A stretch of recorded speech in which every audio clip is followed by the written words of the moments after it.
एक गलती आपके जो मानदेय है वो आपका रोक सकती है। पारा शिक्षक को लेकर के बहुत ही बड़ी खबर निकल कर के सामने आ रही है। ये जो खबर है वो बहुत ही ज्यादा इम्पोर्टेंट है। प्लस में जो चीजें हैं, जो मेन मुद्दा है जिसके लिए मैं इस वीडियो को बना रहा हूँ, वो आपको लास्ट में पता चला है। जितने भी शिक्षक है उसको देखना ही देखना है, चाहे पारा शिक्षक हो या कोई भी हो। लेकिन सरकार का जो अपडेट है, काफी ज्यादा इम्पोर्टेंट अपडेट आया है। और एक गलती आपकी सैलरी रोक दी जाएगी, अभी नहीं तो कभी नहीं। यानी कि अगर आपने मिस कर दिया, बहुत बड़ी अपॉर्चुनिटी समझिए कि मिस कर देंगे। अपॉर्चुनिटी तो नहीं बोल सकते, बट इतना है कि आपका पेमेंट शायद रुक सकता है। चलिए हम बात करने वाले झारखंड सहायक अध्यापक को लेकर के 2026 मानदेय का अपडेट है पूरी डिटेल में। यह अपडेट किन सहायक अध्यापकों के लिए है, तो आप यहाँ पे ध्यान दीजिएगा। यह अपडेट मुख्य रूप से है ना, ये जो अपडेट आपका मुख्य रूप से पारा शिक्षकों के लिए है ना, कार्यरत जो आपका सहायक अध्यापक है उनके लिए। जो सहायक अध्यापक हाल ही में सहायक मतलब कि जो आचार्य, मतलब कि सहायक आचार्य ने आचार्य के पद पर चल गए है ना, और उनके लिए यह जानकारी मुख्य रूप से नहीं है, क्योंकि उनके वेतन मानदेय की प्रक्रिया वो अलग स्तर पर चल रही है। ठीक है, तो जो पारा शिक्षक वाले हैं वो यहाँ पे विशेष रूप से ध्यान देंगे, है ना। चलिए आगे हम बात करेंगे, यहाँ पे ध्यान देगा। इसीलिए इस अपडेट को खास तौर पर वर्तमान में कार्यरत सहायक अध्यापक को ध्यान से समझना होगा। क्लियर। चलिए अब अगस्त में पॉइंट नंबर 2 में क्या है, अगस्त 2026 के मानदेय को लेकर के मुख्य बातें निकल करके सामने आ रही है। क्या है भाई, तो यहाँ पे देखिएगा कि अगस्त है ना, अगस्त महीने का जो मानदेय समय पर प्राप्त करने के लिए सबसे महत्वपूर्ण प्रक्रिया है अब्सेंटी तैयार करना, फिर आपका अब्सेंटी जमा करना, है ना। अब्सेंटी वगैरह आप सभी जानते होंगे बिल्कुल। प्लस में आपका जो आपका समेकन है ना, सही तरीके से तैयार करना। उसके बाद आपको संबंधित एक्सेल सीट, उसको भी डेटा जो है वो देना, यानी कि आवश्यकता के अनुसार जो आपका पत्र निकल लेटर को भी अपलोड करना। तो ये सारी चीजें जो आपको यहाँ पे ध्यान देने वाली थी। क्लियर। चलिए आगे हम बात करते हैं, यहाँ पे ध्यान दीजिएगा आप लोग। यानी कि इस समय शिक्षकों की शिक्षक को अपने स्तर पर जो भी जरूरी दस्तावेज है, जो भी आपका कागजात है ना, उसको तैयार रखने की आवश्यकता है। क्लियर। आगे बात करेंगे यहाँ पे एब्सेंटी की तारीख को समझिए। सबसे पहले यहाँ पे कब है क्या है, ठीक है। तो कई जिलों में मानदेय संबंधित एब्सेंटी की जो प्रक्रिया है लगभग 25 तारीख से 24 तारीख के आधार पर चलती है ना। इसी हिसाब से 24 अगस्त की अवधि पूरी हो चुका है ना। आप सब जानते हैं 24 तो खत्म हो गया है कि नहीं, जिसका 25 हो गया, कल 26 हो जाएगा। क्लियर। इसीलिए आप अगस्त महीने का मानदेय प्रक्रिया के लिए संबंधित जो एब्सेंटी है उसको तैयार करके, है ना, जो भी आपका एब्सेंटी है उसको तैयार करके क्या करना होगा, जमा करने का समय है। और महत्वपूर्ण निर्णय यहाँ की महत्वपूर्ण चीजें हैं जिसको आपको ध्यान देना सबसे पहले, कि अलग अलग जिले और प्रखंड प्रक्रिया का जो समय सीमा है में अंतर हो सकता है। इसलिए अपने से संबंधित कार्यालय और दिशा निर्देश को प्राथमिकता दे, समझ रहे। यानी कि अलग अलग होता है, तो आप जानते भी होंगे, बिल्कुल बेसिक सा चीज है ना। अपने जो भी आपका कार्यालय है, जो आपका प्रखंड है, तो वो सारी चीजें आप देख लीजिएगा अपने स्तर से, है ना। सबका अलग अलग होता है। आगे बात कर लेते हैं यहाँ पे। अब 25 अगस्त को क्या करना होगा, है ना। 25 अगस्त आपको पता है कि यदि आपके प्रखंड यानी जिले में 25 से 24 तारीख वाली जो एब्सेंटी है प्रक्रिया लागू है, तो 25 अगस्त से एब्सेंटी जमा करने की प्रक्रिया शुरू निर्धारित हो चुकी है ना। इसीलिए देरी नहीं करनी आपको, समझ रहे। अभी तक आपने नहीं जमा किया होगा तो अब आपको देरी नहीं करना होगा। देरी करने से फिर दिक्कत होगा, प्रोसेस में स्लो होगा, फिर आपका पेमेंट भी स्लो हो जाएगा। आगे बात करेंगे। अपनी एब्सेंटी तैयार रखें, है ना। उसके बाद जो आपका संबंधित अधिकारी बीआरपी सीआरपी जहां पर प्रक्रिया निर्धारित होती है वहां पर आपको जाकर के जमा करना है। समेकन में किसी प्रकार की गलती वगैरह ना हो, इसका विशेष आपको ध्यान रखना हो। हालांकि ये सारी चीजों को लेकर विशेष ध्यान रखते हैं आप लोग। गलती तो होता नहीं, कुछ लोग गलती कर देते हैं, मिस्टेक हो जाता है उनसे। देखिए 2 सितंबर तक का जो आपका काम होने की बात सामने आ रही। आगे बात करेंगे यहाँ पे कि अगले चरण में डाटा अपलोड से संबंधित प्रक्रिया महत्वपूर्ण हो सकती है। उपलब्ध जानकारी के अनुसार लगभग आपका 2 सितंबर तक, है ना, एक्सेल सीट डाटा का अपलोड प्लस से संबंधित पत्र यानी कि लेटर अपलोड, है ना। और जो आपका आवश्यक जानकारी विभाग स्तर पर आपको उपलब्ध कराना है, जैसे काम पूरे होने की भी अपेक्षा है। तो वो सारा प्रक्रिया आपका यहाँ पे कंप्लीट हो जाएगा। आप अपना जो भी डेटा वगैरह सारे से तैयार वगैरह करके ऑलरेडी जमा कर दीजिएगा। इसीलिए शिक्षकों को आखिरी समय का इंतजार नहीं करना चाहिए। बहुत सारे लोग जो है जो आखिरी समय का इंतजार करते हैं और वहीं पे हो जाता है खेला, है ना, गड़बड़ हो जाता है, लेट करते हैं आप लोग, उसका भुगतान सारे लोगों को करना पड़ता है ना।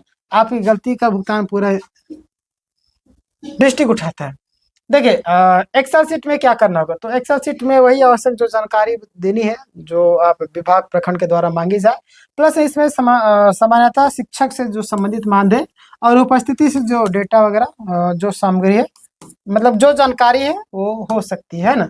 आगे बात करते हैं, लेकिन कौन कौन से कॉलम भरने हैं यह संबंधित विभाग के द्वारा आपको जारी प्रारूप के अनुसार ही आपको तय होगा, है ना। चलिए, इसीलिए किसी भी पुराने एक्सेल फॉर्मेट को देख करके अपने स्तर से नया कॉलम जोड़ना या हटाना उचित नहीं होगा, ठीक है। तो ये सारी चीजों का विशेष आपको ध्यान देना, अपने से आपको ज्यादा तेज भी नहीं बनना है, नहीं हटाना है, नहीं ऐड करना है। क्लियर। चलिए आगे बात करेंगे, यहाँ पे ध्यान दीजिएगा आप लोग। अब यहाँ पे आता है कि पीएफएमएस जो कोड है उसको लेकर क्या स्थिति है। तो पहले जिस पीएफएमएस जो कोड है 156 का जो उल्लेख किया जा रहा है, जिसमें बदलाव की चर्चा भी सामने बताया जा रहा है कि नया जो पीएफएमएस जो कोड है ना, वो आने से भुगतान प्रक्रिया के अनुसार अपडेट की जा सकती है। क्लियर। लेकिन यहाँ पे सबसे जरूरी बात यह है, वो जरूरी बात क्या है, ध्यान देगा। पीएफएमएस जो कोड है बदलाव होने का मतलब यह नहीं कि शिक्षक को अपनी पूरी प्रक्रिया में बदलनी होगा, नहीं, ये गलत होगा, ठीक है। एब्सेंटी समेकन और अन्य जो आवश्यक दस्तावेज पहले से ही तैयार रखने हैं। उसके बाद जब भी विभाग की ओर तरफ से कोई भी नया स्पष्ट दिशा निर्देश जब तक नहीं आएगा तब तक कुछ आपको करना नहीं, समझ रहे, मतलब सारी चीज आपको तैयार रखना होगा, ठीक है। चलिए आगे बात करेंगे, यहाँ पे ध्यान दीजिएगा आप लोग। अब समेकन को जो आपका विशेष सावधानी जो आपको बरतनी है वो क्या है भाई, तो जो भी लोग हैं ना, थोड़ा विशेष यहाँ पे ध्यान दीजिएगा, ये काफी ज्यादा महत्वपूर्ण हिस्सा होता है। इसीलिए शिक्षक का जो नाम वो सारी चीज सही होना चाहिए, संबंधित जो अवधि है वो भी आपका सही हो, प्लस में जो आपका उपस्थिति की जो जानकारी वो भी आपका सही हो, और आपका अन्य जो भी आवश्यक कटौती गलत जानकारी वगैरह आपको नहीं भरना है। हस्ताक्षर और संबंधित जो सत्यापन जहाँ पर आवश्यक हो वो आपका पूरा हो। क्लियर। यानी कि जमा करने से पहले पूरा विवरण आपको दोबारा जांच करना है, जरा सी मिस्टेक कहानी खत्म, है ना। चलिए आगे बात करेंगे यहाँ पे, यानी कि एक छोटी सी गलती भुगतान की प्रक्रिया में देरी का कारण बन सकता है। पोर्टल में बदलाव को लेकर क्या करें, तो आपको अभी फिलहाल आपको क्या करना चाहिए, तो अगर मैं आपको बताऊं, यहाँ पे ध्यान दीजिएगा। यदि विभाग की ओर से पोर्टल में कोई बदलाव किया जाता है तो शिक्षकों को घबराने की जरूरत नहीं। जब तक नया आधिकारिक निर्देश नहीं आता तब तक पहले से जो चली आ रही प्रक्रिया उसके अनुसार एब्सेंटी और समेकन वगैरह जो सारी चीजें तैयार आपको रखना होगा, है ना। चलिए आगे बात करते हैं यहाँ पे। अब आपको पोर्टल में जो आपका नया विकल्प या नया पीएफएमएस कोड दिखाई देने पर संबंधित जो आपका प्रखंड है प्लस विभागीय निर्देश के अनुसार ही आपको उसको भरना होगा, है ना। चलिए अब 28 अगस्त की छुट्टी को लेकर क्या अपडेट है भाई, तो आप यहाँ पे जानते हैं कि 28 अगस्त को रक्षाबंधन के अवसर पर विद्यालय खोलने को लेकर के पहले दिशा निर्देश की बात सामने आई है, लेकिन इसके बाद नया निर्देश जारी होने की भी जानकारी दी जा रही है। प्लस में देखिए अभी क्या होता है, हालांकि रक्षाबंधन में बंद वगैरह नहीं रहता है स्कूल वगैरह, है ना। 28 अगस्त को अवकाश रहने की बात कही जा रही है, बट इसकी पुष्टि हम अभी नहीं कर रहे। जैसे अपडेट आएगा मैं आप तक इन्फॉर्मेशन पहुंचा दूँ। आप सब्सक्राइब करके रखिएगा चैनल को, है ना। आप तक इन्फॉर्मेशन पहुंचती जाएगी, क्योंकि वीडियो जब अपलोड करेंगे तब तक आप पहुंचेंगे, जब सब्सक्राइब करके रखेंगे तभी, है ना। इसलिए इस विषय में सबसे महत्वपूर्ण बात है कि नवीनतम जो आधिकारिक आदेश उसका ही अंतिम माना जाएगा। यदि आपको विद्यालय प्रखंड में नया आदेश प्राप्त हो चुका है तो उसी के अनुसार आपका विद्यालय संचालन किया जाएगा, है ना। चलिए हमने अभी देखा कि प्राय रक्षाबंधन में आपको छूट नहीं बताया। अभी सहायक अध्यापकों को क्या करना चाहिए, अभी जितने भी सहायक अध्यापक है उनको फिलहाल आपको करना चाहिए कि सबसे पहले अपने अगस्त महीने का जो एब्सेंटी है वो आपको तैयार रखना है। दूसरा है आपको क्या करना है कि निर्धारित जो आपका स्थान पर एब्सेंटी जमा करें।